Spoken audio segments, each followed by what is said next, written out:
What is up, everybody? Welcome to episode 15 of Sports Card Talk. We got Coleman cards in the house. We got Shaya in the house. And now we have another special guest, my good friend, Natey Ruzell. Thank you, Natey, so much for being on. What's up? I appreciate it. Can't wait. I think this is going to be a fun gang to get together and just talk cards and talk hobby and talk market. So I'm really excited about this episode. I want to kick it off right away, though. I know, Coleman, you just brought this up to us. A lot of people are asking, like, when you're buying these like 10, 20, 30, 40K cards, you know, where do you keep them, right? Do you go and put them in a safety deposit box? Do you get a collectibles insurance on them? Do you just leave them in a drawer at your house? So I think this group, all has experience with how to hold expensive cards. I just kind of want to go around and see, like, do you have any tips? What do you guys specifically do when you're buying these types of expensive cards? What's your process? How do you hold them and keep them protected? Take it away, Natey.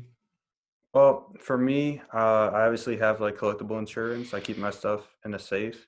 For me, the way I look at it is obviously collectible insurance, like it's worth the money. Obviously, some people are going to be like, well, I don't want to go spend a couple $1,000 on it. But you're kind of investing in yourself at that point. You're blowing thousands of dollars investing in these players. You might as well invest a couple $1,000 a year into yourself to make sure, you're protected at all costs. So that's kind of my look at it. Obviously, collectible insurance, definitely worth it. I'm in the same boat. I do have a safety deposit box for some of my bigger pieces just because at the end of the day, they're irreplaceable. And like the check that I would get from insurance is great and everything. But at the end of the day, like, it's the check isn't an asset. The check is just cash. Yep. And these cards just keep going up and stuff. So I like to have the safety deposit box and also collectible insurance as well. What's the word, Shaya? Shaya been slacking. That's what the word is. Shaya been slacking. Shaya has a case. I have actually multiple cases. Actually, a couple of them are like fireproof. They have like locks on them. So that's how I've been holding them. Obviously, I've been growing and I've been like holding a lot of stuff. And obviously, prices have been rising tremendously. I definitely plan on getting both the insurance and the safety deposit box, especially when I get a much bigger card. But I would highly recommend both. I plan on doing that this year, for sure. So let's get into how are you guys protecting yourselves when you're at a show, right? We have the Dallas show coming up, and I'm talking to people and they're bringing very expensive cards, right, that are worth a lot. How can somebody go about, protecting themselves when they're out in the public? Any tips you guys have just from your experience? I would say my big thing is just like keeping it low profile. Like, people don't really know that cards are really worth anything. And I just don't really dress the part of somebody that looks like somebody that you want to, like, I don't know, mess with, I guess. Like, I just wear like older clothing and stuff. I don't like dress up. I don't wear like a lot of jewelry or anything. So I don't know. I like to just keep it low profile. That's me. Yeah, I mean, for me, I would say kind of a lot of these guys, I guess, like not really flexing on social media, but you kind of just want to keep it like kind of low key, like what you have, I guess, in a sense. Yeah. Because otherwise, I mean, people, might kind of target you. They'll know what you have. And at the same time, kind of just be conscious who you're around. If you're at a trade night, send your bag down, have a lock on it, that type of stuff. Just kind of be cautious of it. Yeah, I would say never leave your stuff alone. Don't like leave a bag, say, hey, can you watch this for me, and just leave. I generally would not do that, especially like in trade nights. There's a lot of people coming in and out, tight spaces. It could easily happen. I think a lock is essential. Also, just don't be like waving around like 30K cards in your hands. Keep them in a case, lock the case, hold the case. I would just say pay attention. And pay attention to your surroundings. See if there's a guy, you don't know what he's doing. Try to move away from that guy if he's looking a little fishy. And those would be my tips. And if usually that's Shaya. Huh? I said usually that's Shaya. If you see Shaya around your stuff, you better get out like real quick. About to finesse you real quick. That's what I'm gonna do. Have you ever had an experience where like you're like, oh shit, a card's gone? Any of you guys? No. I don't think so. I mean, I've had the experience, but it was just like I misplaced it. And I've also seen people like misplace a card at a trade night or a card show. It was a trade night, and they like freaked out. And you know, you just kind of tell them like, hey, just chill. Like, you know, where was the last time you saw it and stuff. And before you like go to a place of like someone stole it, like you just got to make sure. And of course, like it was tucked away in some crevice of his card case. So yeah. I was actually one of those people. Like last year at the, I think it was Ryan Card Collector 2's trade night that he put on at the National, and it was obviously after the show and everything. I had a bunch of like LeBron, like a bunch of like my higher end stuff was in a separate like dome box. Yeah. And I didn't realize that I left it upstairs in my room. And at this trade night, I'm looking through my stuff because somebody asked, like, do you have a Jordan Fleer rookie? Or it was something like that. And I'm like, yeah, I do. I start looking for it. I'm like, I can't find it. I'm like, where's the rest of my stuff? Start freaking out, sprinted to the room, and gladly it was there.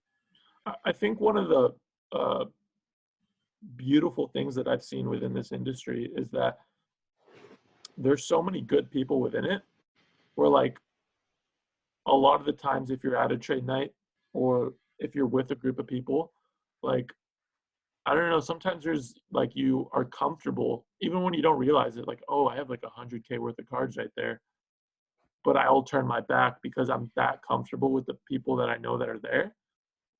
Now the industry's growing, so there's a lot more people coming in.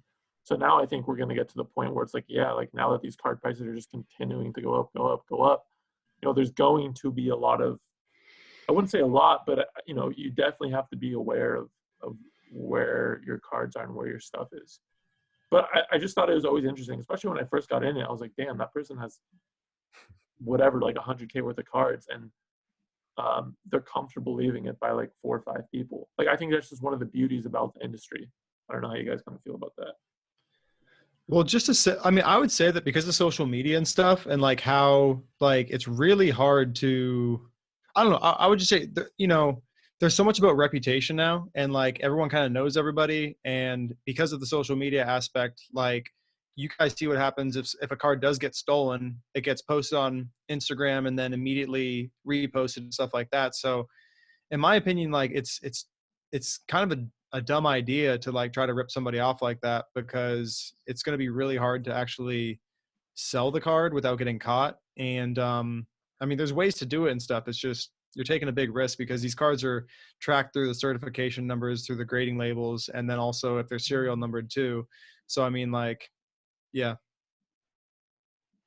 Yeah, I mean, I think you brought up a great point there. Social media, right? And reputation. 2 huge things. Like if Natey has a card, right, and he posts it and everybody knows he has that card, and then somehow it gets out of his hands and the other person posts it for sale, people are going to know, right? And they'll never do business with that person again. And then, you know, you could just, you know, I think that again, that's just one of the beauties about social media. Like, again, always have to be aware, but at the end of the day, there's a great, the hobby really takes care of the people within it, right? And they really point out the people that are scammers and you know, are here to steal shit, which hopefully there's not going to be too many of those people coming in as well. I want to shift gears a bit. Gary Vaynerchuk posted a video, I believe it was yesterday, right, guys? Or maybe it was the day before. Pretty much 2 days ago. 2 days ago. I think it was called Overrated, Underrated. I think that's like a thing he's been doing every week about different industries. And he did a sports card edition one. He talked about the Jordan Fleer rookie. He said that's probably going to be $1 million card in the next whatever amount of time. He talked about, you know, base cards. He talked about Luka base 10s. He talked about Mbappe base 10s. Oh, wow, sorry, my screen just went. So Nikhil, better cut that. My screen like shifted really weird. Nikhil, make sure you cut that. If you don't, how's it going, Nikhil? What up, Nikhil? What'd you eat for lunch? But like, did you guys all watch that video? Like, or most of it? Yeah. For initial thoughts, how are we feeling about it? initial thoughts, just in general. I'd say the LeBron Chrome part was interesting. That was kind of my main like takeaway from the video because Gary addressed that he had 53 of them. And obviously his buying cost into them is very low, and he has been holding them for months and months now. So that was kind of an interesting aspect of the video. That he kind of said that he had 53 of them. Yeah, it's interesting because when he posted that, I don't know if they did it a couple days before then posted it, but like LeBron Chromes went up in like 2 days, not when he posted it, but the 2 days before that was a 20K card. And by the time he posted that video, it was a 28K card. And I believe he said that he thinks that card is going to the moon. I don't know if that was an exact quote. That card a year ago was 3-4K. And right now it's sitting at 28K. Like, I don't know, man. Shaya, any initial thoughts on his kind of video? Yeah, I'm kind of with Nate on the whole thing. I'm not really surprised he said the Chromes were underrated considering he owned 53 of them. Regarding the Jordan, obviously he called that underrated. The whole summary is the blue chip ones he said were underrated. The kind of interesting cards like the Marvel and the kind of off-brand things that people aren't really paying attention to, he said were underrated. He loved the kabooms because it had the comic book type of effect. And he just doesn't like the Prism rookies in basketball like Hero and Zion. And I didn't really did he say overrated or underrated for Luka? He said it's right where it's at. It's right where it's at. So he was kind of against the whole base market for the rookies in basketball, which is kind of reflective of the market right now. I think when he was talking about it like 2 years ago, he understood it was an early market. So he's like, you can buy Luka, you can buy Trey. But now, the pop reports are where they're at, and there's a lot of base, right? So, like, I think that, and we all understand this too, whenever the market gets soft, like a market can't go like this forever, right? So whenever a market does soften, base is going to get hit hard.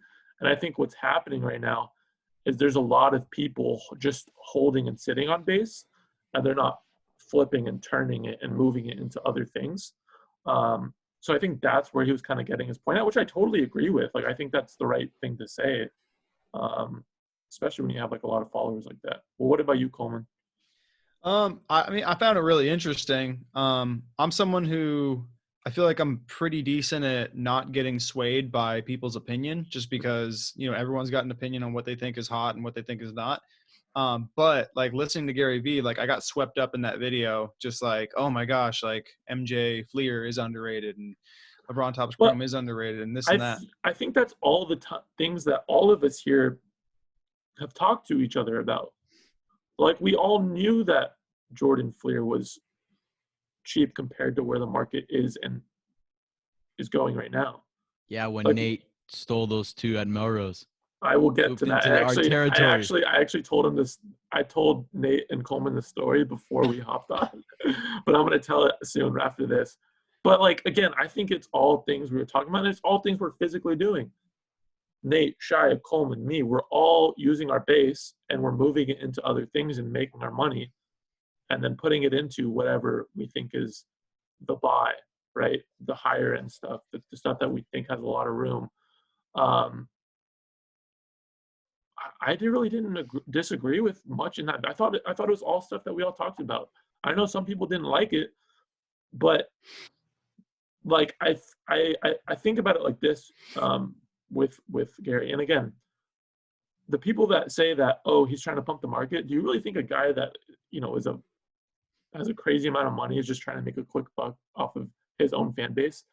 Like that's going to hurt his brand at the end of the day. So like the people that say that, like, I'm just like, you don't think he's smart? Like, you think he's a dumbass? Like, why would he do that? At the same time, there's a lot of people that listen to him. So he has to be aware of what he is talking about, because, now we're in a market that it wasn't what it was a year ago, right? Where you can go buy Luka base at $60. You're buying Luka base at $1,500, $1,600, $1,700 now. So it's a different market.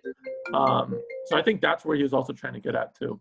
But I didn't really disagree with anything yet. I thought a lot of it was right.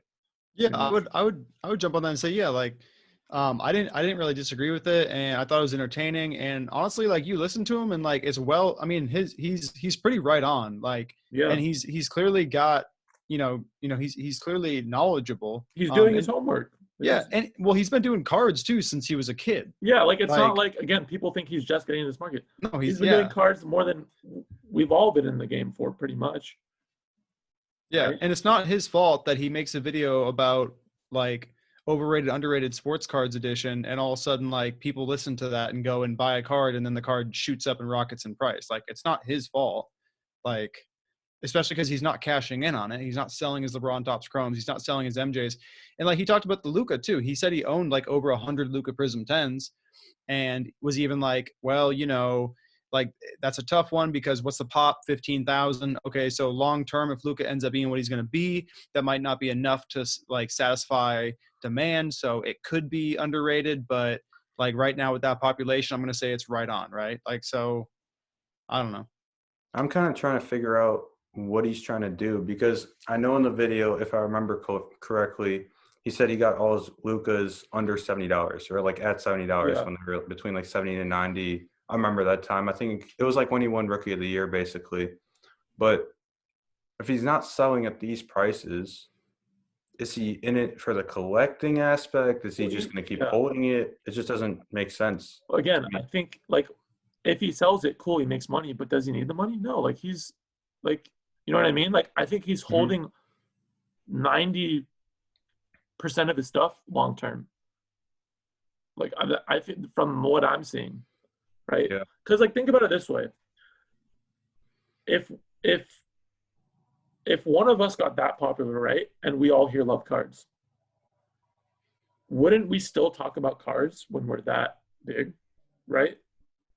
Like, I think he's doing it because he enjoys it, but at the same time, he has such a big following that, yeah, if he talks about one card, there's going to be, 200 people that go buy it right away. But those are the people that are in it to try to do something quick, right? But then there's going to be, there might be 20% of the people who do that. But then there's going to be, 80% of people who educate themselves and then get into it and, actually make something happen. And the people that do get burned, the 20% of the people that, just bought something because he said it, maybe 5% of those people are like, oh shit, I fucked up. Now let me see let me see how this market actually works. You know what I mean? Mm-hmm. Well, and Gary Vee too talked about, I think he talked about like a long time ago that at some point, maybe like down the road, he would sell, but I don't know of him selling anything. I don't think he has. And he just keeps buying stuff just because he believes in sports cards and he just knows that they're valuable assets. But I'm sure like, he does have some sort of exit strategy and everything, but it's a little bit of a shame that we basically, like, a lot of us put this blame on him that like if he exits or something like that, then he's cashing in and he's a bad guy or something like that. But it's like, why do we I don't know why we make him out to be the bad guy sometimes, when it's like nobody's saying like nobody who's became like a cardboard millionaire because of Gary Vee is like giving him credit, but then they'll go ahead and say bad things about him, how he's doing bad things for the hobby. So I feel like as good as he is for the hobby, he's a little bit of like, kind of like a whipping boy too. I mean, yeah. It's just like, I understand the influence that he has, and I know that that's the thing that maybe people are like scared about a bit. But at the same time, if you really listen to what he says, like, a lot of it makes a ton of sense, at least for me. But I want to shift gears a bit because I have a really funny story, which I shared with Coleman and Nate before this. So Nate came to LA, what was it, like a couple weeks ago? Like 3 weeks ago, Nate? Something Yeah, like like that. 3 weeks. 3 weeks ago. We all met up at Burbank, had a good time. The next day I'm on my way, I'm going to LA. And Shaya calls me.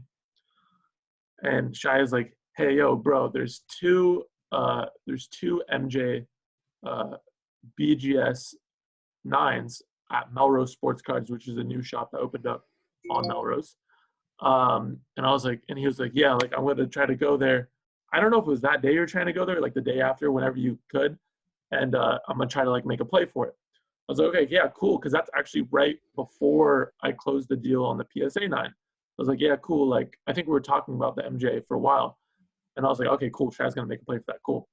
And then Aiden, Basketball Cards for Life, I believe I'm on the phone with him. And he was like, yo, yeah, like me. I was like, are you guys going to Burbank? And he's like, no, me and Nate are going to Melrose. And then back in my head, I was like, oh, shit. Like, I think Nate might make a play for this MJ9. Like, in the back of my head, because, like, me and Nate talk a lot, and I kind of know, like, you know, like, we both kind of look at similar cards.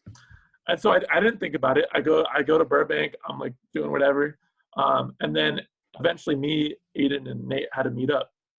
So we meet up, and I'm like, with Aiden, and then Nate pulls up, and I'm like, yo, what'd you get? And he's like, yo, I just traded some shit for 2 MJ BGS 9s. And I will say that Nate murdered Melrose Sports Cards on this deal. It was insane. And he got 2 BGS 9s. And I believe at the time that those 2 BGS 9s were valued at $15K you got it for, like, yep. So $30K for both. Now, today, recently, when this pod's being recorded, there was a PSA 9 that sold for $60K. Now, we don't know exactly if it sold yet, but I believe the BGS 9's got to be at least worth 30 per, somewhere around there. Yeah, I mean, I know the last sale was like 29 and some change. Yeah, but so I like think after that one, like it should be 35. But so 30, say 30. a big, you know, ROI right there. But yeah, so Nate was able to score 2 BGS 9 flares, and Shaya got left in the dust on that one. So I just wanted to tell that story. I think it's a fucking amazing story. But Nate, go through the process of how you're able to acquire those cards, because I think it's a good story. Like the deal with Melrose? Yeah, if you want to share it. If you don't, Yeah, sure. So I basically I bought like a lot of like Zion, Luka, Trae Young, like Prism stuff in bulk, especially like base rookies, you know, green, red, white, and blue PSA 10s back in like early September, I want to say. Specifically at the Chantilly show, whenever that was. So I believe it was early September. And I basically picked up all that type of stuff, just thinking to hold it for like 2 months. And I ended up cashing out on a ton of it till Melrose. So I basically traded up for those 2 Jordans. And I moved like a lot of Zion Prism Silvers, that type of stuff, like the common stuff in a sense. And I was able to acquire the 2 Jordans. I picked up a Kobe Spectra patch auto number /5. And then also got a Kobe Contenders auto as well. So you basically flipped, you know, stuff you're into for like, I'm assuming you graded a lot of that stuff too, right? Or Some of it I did, some of it I didn't, but everything was more than double if not, you know, like 2 to 2.5x what I got into it at. So you're feeling good once you made that trade. Oh yeah, I was pretty pumped because the way I looked at it was I basically cashed out on all that stuff, made my money there, and then basically paid like top dollar because the Jordans were going between 14 15K on the market. But the way I looked at it is like, okay, if I'm paying full market, it's like buying a stock, like buying Apple right now. Like you just got to hold it a little bit and it'll keep going up. You're not going to lose money on it. Yeah. I'm sorry, Shaya. Sorry too, Shaya. Hey, in my defense, I didn't know. That's all I'm going to say. If I knew, I would have left one. But would have left one. I would have left one. Yeah, that's brutal. But I mean, that's a fucking good trade. That was crazy. But I just wanted to make sure the audience knew that story. Let's shift gears a bit. A lot of people are asking, you know, which platforms are best suited to dethrone eBay. I know that there's a couple, you know, I know StockX, there's a lot of people using that. And I think one thing I want to say about StockX, and I think we all kind of are aware, is that if you're ever trying to sell a card, double check StockX. Because some people have like random bids at like these really high prices, and like you can just go sell now, boom, and like you can sell it. I don't know if you guys have that same experience too. I'm pretty sure we've talked about it before. But like sometimes there's just like random stuff where people are paying good on, and you can just sell it on StockX and you get your money in like 2 days once it gets to them. So are we quick question about this question. Are we talking about alternate marketplaces for buying and selling, or are we doing an alternate marketplace for evaluating the value of your card? No, just for like buying and selling. So I know there's My Slabs, right? I know there's My Slabs, there's ComC, there's StockX, there's Star Stock, and I don't know if I'm missing any other ones. I don't think I am. I know there's other companies that are coming out with stuff, but let's go with this. What's your like second biggest place you buy and sell on, like not including eBay, or I guess your biggest place you buy and sell on, not including eBay? Well, does Facebook and Instagram count, or is that? Yeah. I would say no. Let's just stick to like websites, like, you know what I mean? Probably. I don't know. I guess My Slabs probably. I've bought on there a couple of times, but I don't really use other sites. Like I'm mostly just eBay, Facebook, Instagram, and locally. That's really all I do. Like for me personally, I think I barely use eBay. I think I sell probably like most of my stuff through Instagram and local deals. And I'm pretty sure we're all kind of the same here. I'll say this, like I'm right there with both of you guys. And so I'm eBay, Facebook, Instagram, and locally, right? Just like Natey said. But my whole thing is eBay is such a massive marketplace. Like I don't think there's not even a marketplace that's even close. Like My Slabs is like cool, but like it's not even close. And it's so prevalent now to get people off of eBay that I was talking with my buddy last night. We were like, you have to, in my opinion, you have to be crazy not to list your entire inventory on eBay. Just like put a high buy it now on it, whatever you want to do, because people are going to find you on Instagram or find you on Facebook, mostly Instagram. If you have the same Instagram handle as you have on eBay, like it's so common now for people to see your eBay username and then just hit you up on Instagram and then try to do the deal there. So my thing is like, why would you want to use another platform when you can just do direct deals via eBay almost? Yeah, I mean, if you're able to get them off eBay, or like you put like Nate is All Star Sports Cards 23, and he has that's his eBay name. They can go on Instagram, All Star Sports Cards 23, and find him. I think you're right on that. I think that as the market continues to grow, though, like I feel like especially if you're getting, if you're well known within the industry, just putting stuff up on your like Instagram stories, putting it up on Facebook, like you're gonna find a lot of buyers. Like, right? Like, I mean, I feel like we all. I mean, I will say like it obviously takes time, but you're not going to sell something that's not posted. So you might as well, like, you got to put some time and effort into taking some photos and throwing them up on your Instagram, Facebook, eBay, whatever it is, because like you will get offers at the very least, that you'll decline. That's at the worst. And then obviously at the best it sells, but you are going to get some type of interest on your items unless you don't have what people want. But I don't think that's the case for a lot of people. And don't you guys like get posts sent to you on Instagram by your friends and your connections that are just like, hey, check out this deal that just popped up.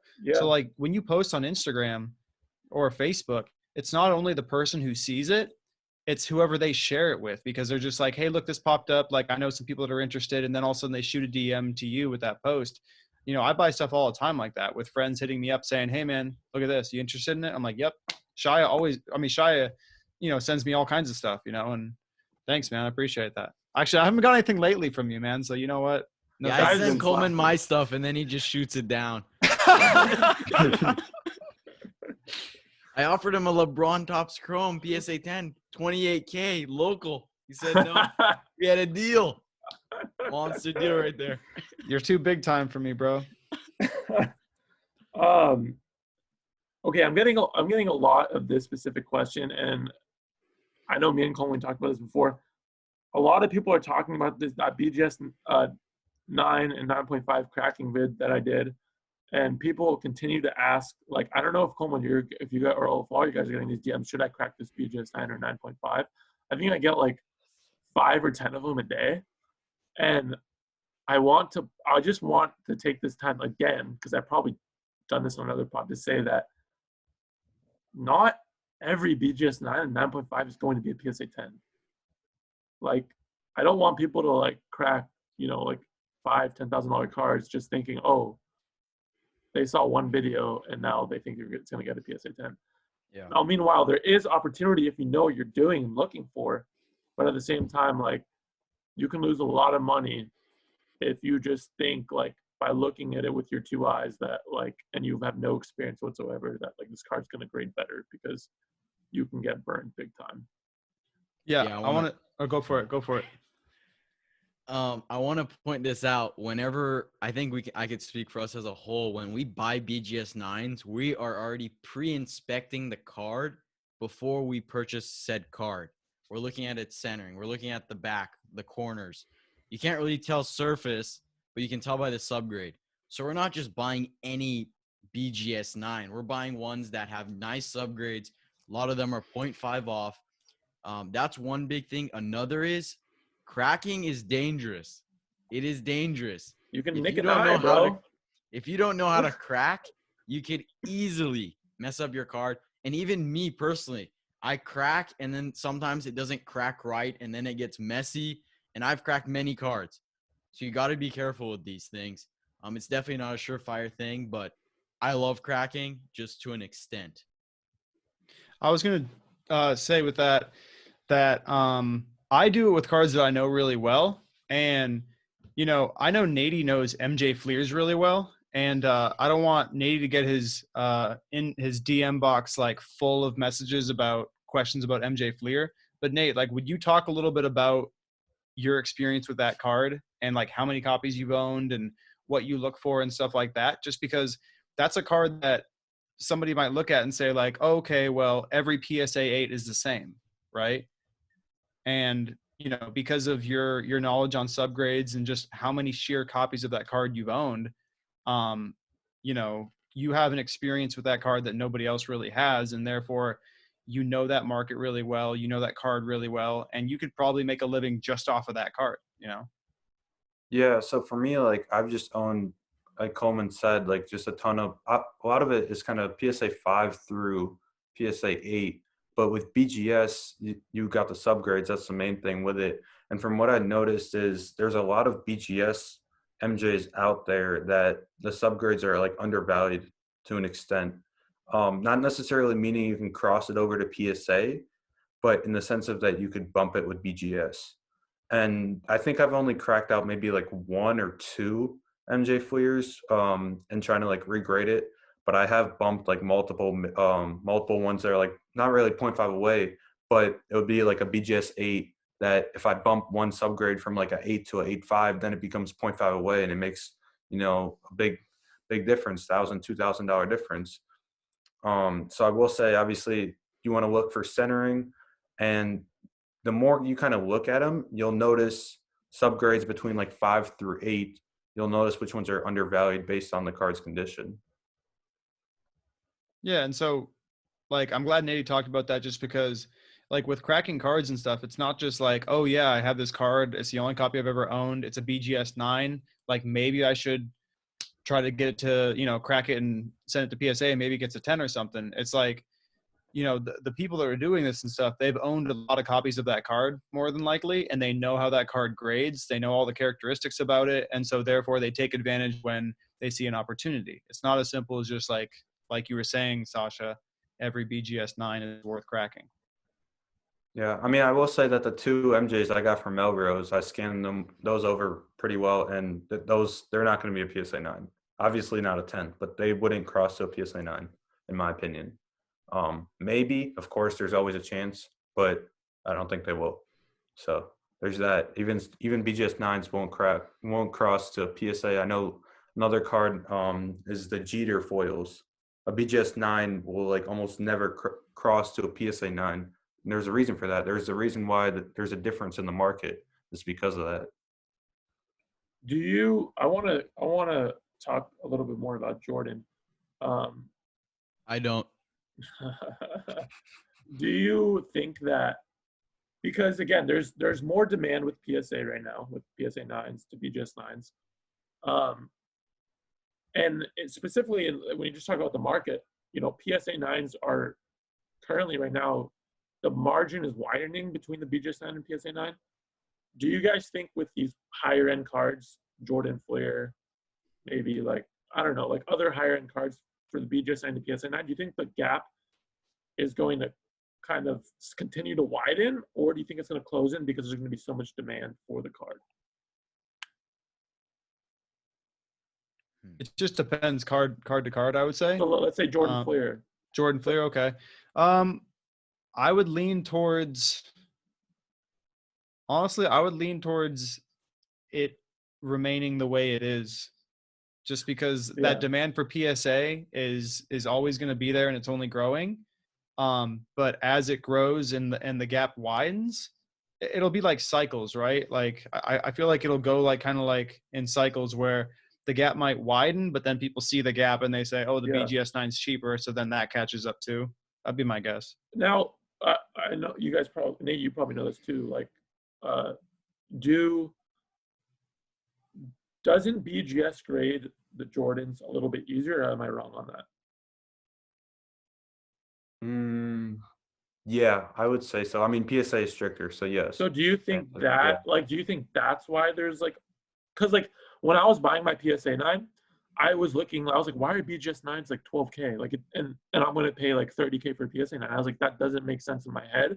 But then when I was talking to a lot of Jordan people, they were like, well, BGS like grades them easier or whatever. And I was like, okay, like, whatever, I'll just get the PSA one. But I think also to it, like Nate, you bought the two BGS 9s. I think there's value if like it's like too low or the margin is like that wide. Maybe you do go buy the BGS 9s because there is room for growth there. You know what I mean? So that was kind of my approach when I got the Jordans. I mean, they were half the price of a PSA 9. I was like, I obviously think that a PSA 9 should be more than a BGS 9, but it's like, to what extent would you rather own two BGS 9s or a PSA 9? It's like, if that 60K sale is real on the PSA 9, are BGS 9 Jordans 30K, or are they more than that? Because I mean, it really just comes down to the preference in the market. And I think with PSA, like we see all the record sales with PSA, and I think if you want to like make quick money, you should buy the PSA 9. But once the market gets more established, like the 60K sale on that, we're not seeing record sales on the BGS 9s right now. But with the PSA 9 sale, the last one before that was like, what, 45, 40, something like that. Yeah. Now one just popped off at 60. So I think the BGS market is going to once the PSA market kind of establishes, the BGS market is going to creep up a little bit. Because there's like, you're saying because there's no technically true comps in the BGS stuff, you might have an opportunity to get them at even like good prices where once the BGS market establishes, there's room for. Yeah, I mean, I would think so. And the thing with BGS as well is you have subgrades. So like every Jordan sale, it's like, okay, you see the sale, you got to zoom in and look at the subgrades, because if yours is 9.5 centering or it's 8.5 centering on a BGS 9, that makes a big difference. Now let's go into this because a lot of collectors, right, if they're looking for a Jordan Flair specifically, let's just say PSA 10, for example, they're like, oh, well, like this, the color of it isn't as strong as another one, or the centering is off or whatever. Now, I believe there's only 360 something copies, right? Around there. I'm not sure. I'm not good with pops. So. I think the 320 or 330. Okay, around there. Do we think, because there's a lot of demand for that card, if one pops up privately, it gets snatched like this, do you think that like kind of like centering of the card and the color is going to be a major factor still, or do you think that kind of is going to go away just because people are looking at that card as an investment purpose? No, because look at Kobe's. No one wants a green Kobe. No one wants a faded MJ. It's the same. I think it's very similar. But I do think there's an extent to that, to the point of I want to own an MJ rookie PSA 10. But I do think that those that are centered and well colored, I think those will definitely have a premium long term as opposed to the faded in. I guess it's like the thing that we all talk about. Are you buying the card or the grade? Right? You're buying both. What a horrible question. Well, no, that's a question that comes up a lot. Right? Like you'll have a LeBron Chrome refractor, PSA 9 that has better centering than a PSA 10, and you know what I mean. Like there's like stuff like that with eye appeal and all that sort of stuff. But like, do you think that because a lot of people that are buying the Jordan Flair 10s are extremely wealthy, like right? No, you know what I mean. Like 235K, like it's a lot of money, right? So like, do you think that I don't know? Do you think that like in 10 years it's going to matter? Like in reality, like are you guys like yeah, like there's going to be a percentage difference between a centered one and a non-centered one? Like are we like is that what we're thinking? Hmm. Yeah. Yeah, Interesting. it will. I think it's always going to matter. And going back to kind of the grade, if the grade matters, I think that comes down to like if you're investing into the card and you want to make money on it, then obviously the grade matters because you're doing it for the money. But a lot of guys that want it just for their collection, for their PC, they don't care about the grade. They just want to own the card. So it comes down to if you're collecting or investing. Do Great you example. Go ahead. oh go ahead Shaya. A great example of that comes down to a lot of the exquisite, like limited logos and stuff. If it's a 7.5 or an 8.5 or an 8, like if it's a 9, it's like, okay, that's solid. I'm good. But like they want that card. They want the sick patch. They want it at whatever out of 50. They want a good auto. They just love the eye appeal. They want an appealing card. The slab is definitely the secondary thing. The slab is mainly there to just protect the card. So it's in a holder, not in a top loader or a mag. That's a great example of a card that you're buying for the card, not the grade. Obviously, it changes whenever you're going for a 9.5 or a PSA 10. I don't even know if those exist, but if they do, those definitely carry a very high premium. But majority of the time, the grade is pretty much regardless, as opposed to the card. Yeah, I think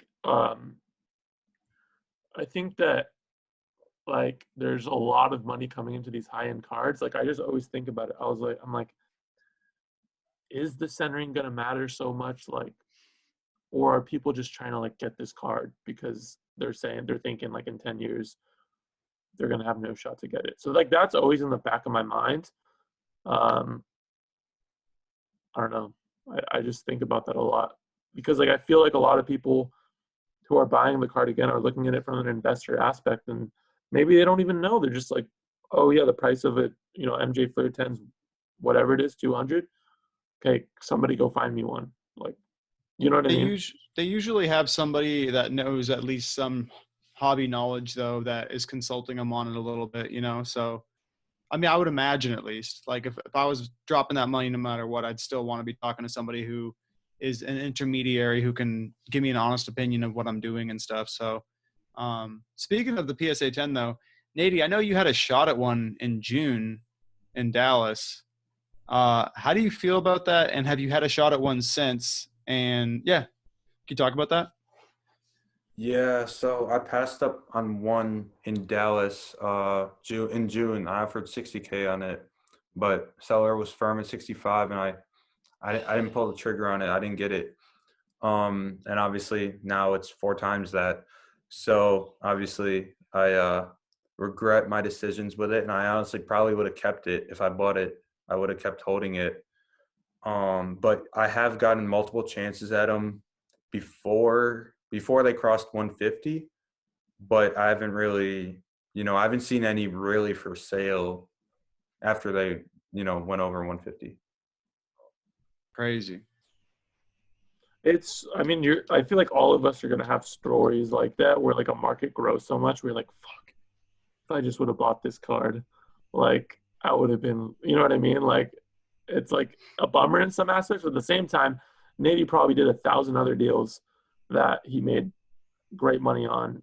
You know what I mean? So like, I guess it's tough to look back on and just be like shit, but at the same time, like, I mean, Nate's always buying and selling, so Yeah, and I mean, like as I mean, Natey, I think Natey's on a much higher level than I am and everything, which feels weird because he's a 17-year-old kid. But I know. Coleman just doesn't talk about some of the shit he has. Bro. No, it's no, it's Coleman's bigger. no, You're no, bigger. it's really not. I'm really not, man. And I'm not doing it like to try, But anyway, I always remember the ones that I pass on. I don't remember the ones that I like made the right decision on, And so, Facts.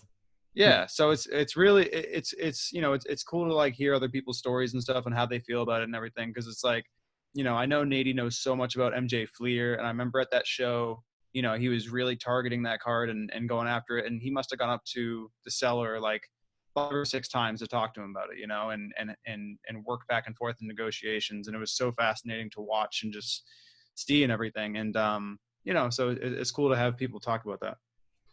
Yeah. Any like tips you guys have for negotiating, at shows? Any kind of things that you've picked up on over the years that you've used in your arsenal to be able to get deals closed in, an efficient time? I know Coleman's is go and offer 15% of eBay. That is his first move at all times. 15% off eBay, right? 15% of eBay. Of eBay. Of eBay. Oh man, king of the low balls. King of the low balls. That is Mr. Michael Coleman right there. But honestly, yeah, you wanna start low. You may not want to go to 15% and just disrespect the seller, because then they'll just not want to sell you the card anymore. But I would definitely say go for a lower offer, but something that's obviously respectable to some extent.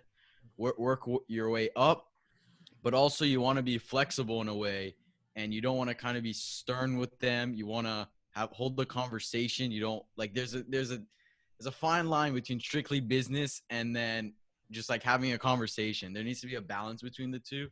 I would say that's a great one, and just being able to work with them, understand their point of view. Yeah. I would just say that's just like social skills. And I think that just comes with experience at shows and trade nights and just how to handle all that. And negotiation tactics will come as you are immersed into whatever industry it may be. So I would say for me, my kind of advice would be obviously depending on the deal, but let's say you're making like a $5,000 deal with somebody and they're stuck at like 5,200, you're stuck at 5,000 or something like that, where it's a little bit of a difference, but you really want to be stuck at your number. Sometimes it's better to just pay up because one, the relationship you'll make with the person, two, the connection, obviously you're going to make more deals in the future. And it's just not, and at the same time, like in a month, you're going to regret not making the deal. If the card hits 15K, we're going to be like, really, I lost this over $200. And at the end of the day, that $200, like, I guess that you're giving up, the extra 200 that you're giving up, it's really more so as an investment. You can look at it because you're building a relationship with the person by closing a deal with them. Yep. That's great advice. What about you, Coleman? To add to it, I would just say there's a lot of nuances about that question about like whether it's live at a card show, you're messaging a seller on eBay, whatever it is, if it's a base Prism 10 card or if it's an extremely rare parallel or a very desirable card. So there's all kinds of, different ways to go about it in that way. But I would say in general, like it's what Natey's saying, it's all about the connection. And at the end of the day, you want something from somebody. And so, and they know that. And if you go about it in a genuine way, and express that you care about them getting what they want out of it too, I think you're gonna find that you're gonna get what you want a lot easier. Yep. It's a weird example, but like with a lot of these cards and stuff, when you're trying to get a deal or trying to, get your end of the bargain, it's almost like talking to a girl, because the way girls are is they get attention constantly. And they know that guys are after one thing, right? I mean, look, I know it's a weird example, but so when you approach a girl and you are genuine and and she knows what you want, but you're genuine and you're just trying to establish a connection, she's more likely to talk to you. So it's like if you just go up to somebody and say, hey, would you take this for that card? It's like like odds are they probably will say no, unless they really want to sell the card, maybe they won't. But I mean, at a show, like sometimes you just go up and talk to a dealer, especially if they're like friendly enough to like get a conversation going. You can talk to them for however long, like get a conversation going, like a genuine one, not like just because you're trying to get something, and take an interest in that other person. 9 times out of 10, they're going to give you a smoking deal at the end of the conversation. First, I want to say that I think Coleman's going to start a dating course pretty soon here. I think. I need to take a dating course, actually. Hey, man, like a couple more years, I'm telling you, you're going to start a dating course. I know it's in the future. It's in the bag. Khan Academy. Yeah. But I love the building relationship thing that Nate, you talked about, and Coleman, you touched on. I think it's such a key. Like, yeah, you pay an extra $200 if you don't want to, like you said, Nate, like you would do the extra $200. That relationship that you build just from that, you can do 5, 6, 7, 8 more deals with that person, and they're more likely to work with you and go to you when they get a cool card, right? And that relationship is totally worth the $200 you said. I know, Nate, you said it was like 200. Look at the $200 as an investment. I 100% agree with that. Like, I think we were at the we know the example Sasha's going to Garden give Grove right now. show. Remember, Coleman? The guy came up to me and he gave me the trays and the Lucas, and I like offered $200 above it, and he gave it to me less because we've done 5, 6, 7 deals with each other. We know each other well. We built a good relationship. I'm really good friends with him and the family and everything. And that's how you're able to cultivate those deals and those relationships. That deal's not just going to walk up and come to me if I don't build that relationship. It's just not. Like, you have to take the time to put in the work to do those things in order to get those deals. And I think that's like maybe what a lot of people struggle with, where they're like, how is Nate getting like these deals? How is Shaya getting these deals? How is Coleman getting these deals? Well, it's because they put in the time and the work to build these relationships, DM people, have conversations daily to be able to make these plays and make these things happen. Deals aren't just going to walk up to you if you're not like building relationships at all. It's just not going to happen, right? Also, I want to point this out. Besides just building that one relationship, that person will also refer you or refer other people to you. They'll say, hey, bro, I know you're trying to sell this card. Hit up Coleman or hit up Nate. Super cool guy. He hooked it up on a deal last time. He's always buying. He may be interested.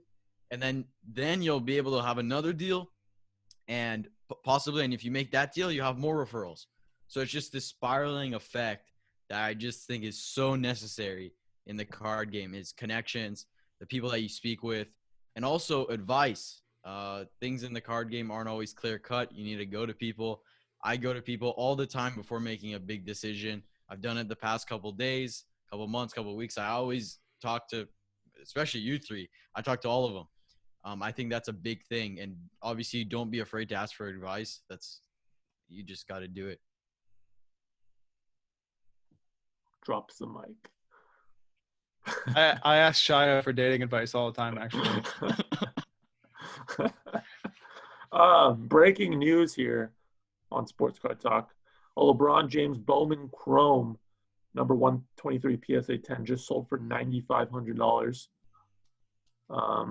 What do we think? Is that a high? I think that's a high. I think up from like what, 8? I mean, wasn't it like a month ago they were like 3,500? Am I wrong? I think they were 5K. 5. I think they were 5. I mean, what are we thinking about that? Like, we like it. I mean, I feel like if the Chrome is going to the moon, then like the rest of the stuff eventually has to catch up, right? Chrome is going to be top. Chrome is king, just like Prism. Going up, and everything else is going to tag along, in my opinion. It's kind of like PSA and BGS. You know, PSA is going to go up, and BGS is going to kind of follow. It's like PSA 10s and PSA 9s. It's facts. I want to jump into one more thing before we head off.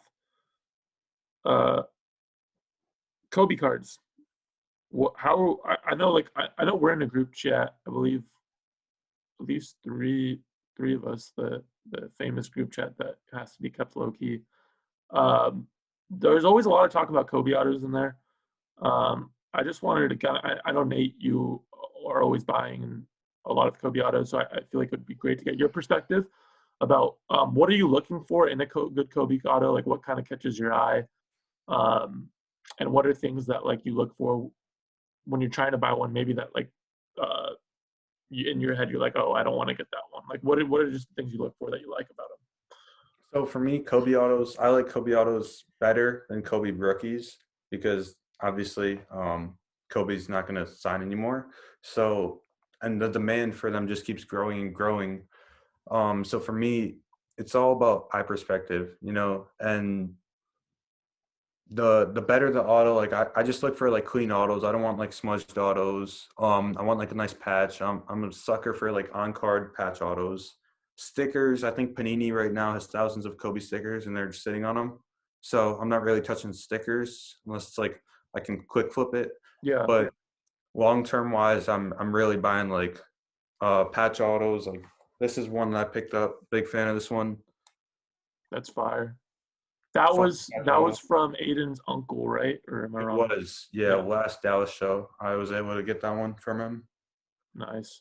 Yeah, I mean, I think that Kobe autos, it's just simple supply and demand in the end of the day. And especially if you're buying an aesthetically pleasing one, I think it makes a lot of sense. I was going to say that was the last question, but I just got one that I wanted to actually throw down.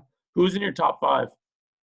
Let's go around the table. Who is in your top 5 in basketball top 5? Could be anybody, whoever you feel is in your top 5. Who do you guys have? Active and non-active? It could be active. It's just your top 5 personally. Your Not personal. investments. We're just talking No, top 5 just NBA. Top let's five go. over, Just like, basketball ever. talk. Just basketball. Who's in your top 5, boys? I can't wait for this. I'll go first. MJ, Tracy McGrady, what? Devin Booker, Luka Doncic, and Kobe Bryant.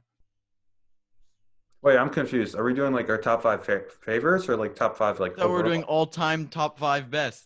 Yeah, I thought that's what we were doing too. Yeah, I have no idea. I just Let's go all-time top 5. Realistically, Coleman, if you want to change yours, you can. all time is in like who we think is the best, or just our Like guys. Jordan, LeBron, Kobe. Let's go. like, Let's go. like all-time. Let's Who's the go best? all-time. Like Who the do you goats. Who do you think is the best? Oh my gosh. Okay. Who's Man going just first? said T-Mac and D-Book. Yeah, I thought we were just going with like my 5 guys. Those are my 5 guys. I should have like explained. Oh, it. all time. Okay, all time best. Yes. All-time best. Okay, Jordan, LeBron, Kareem, Wilt,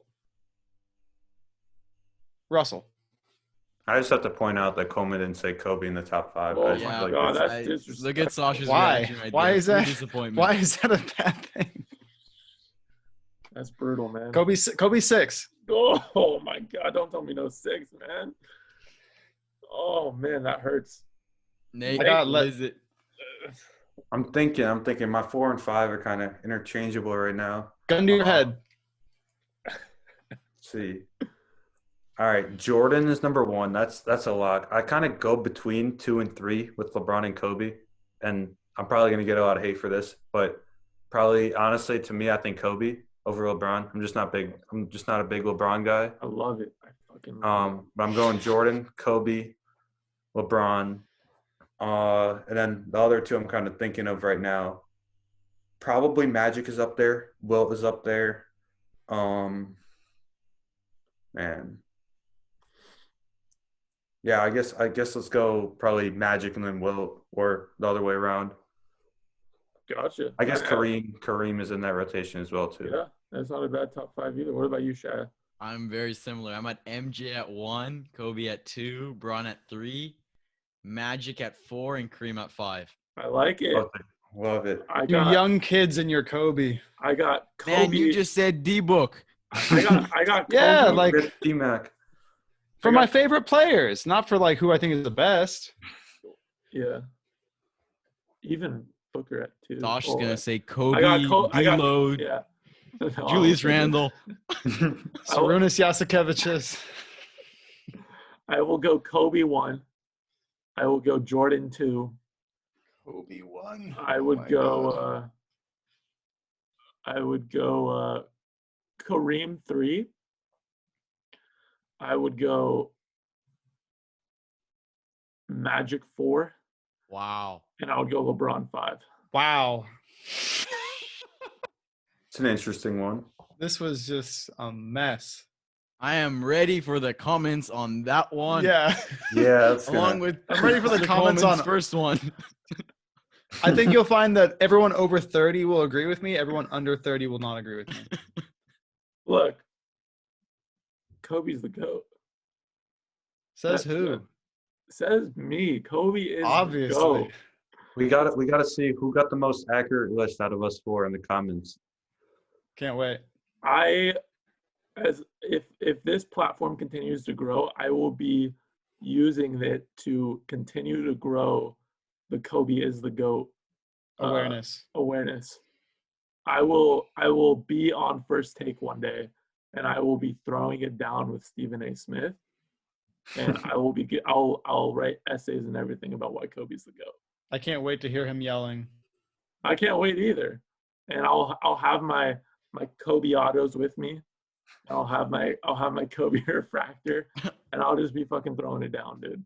He'll just be like, this dude. Blasphemous. What? But I want to appreciate Nate for coming on. Shout out your Instagram page. What is your Instagram page? Where can people find you at? What's your handle?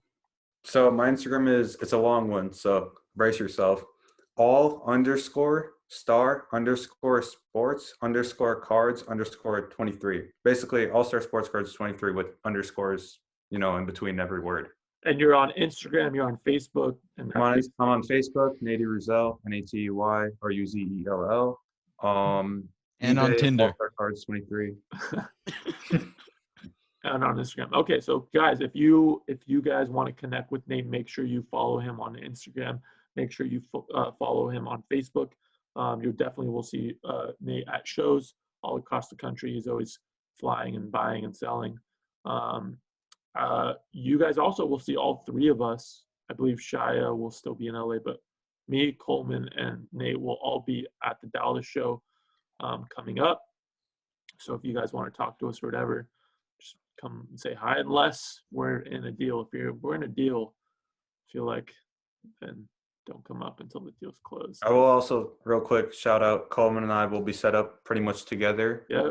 Booth basically C3. So when you walk into the Dallas show, walk straight ahead, 3 rows to the right.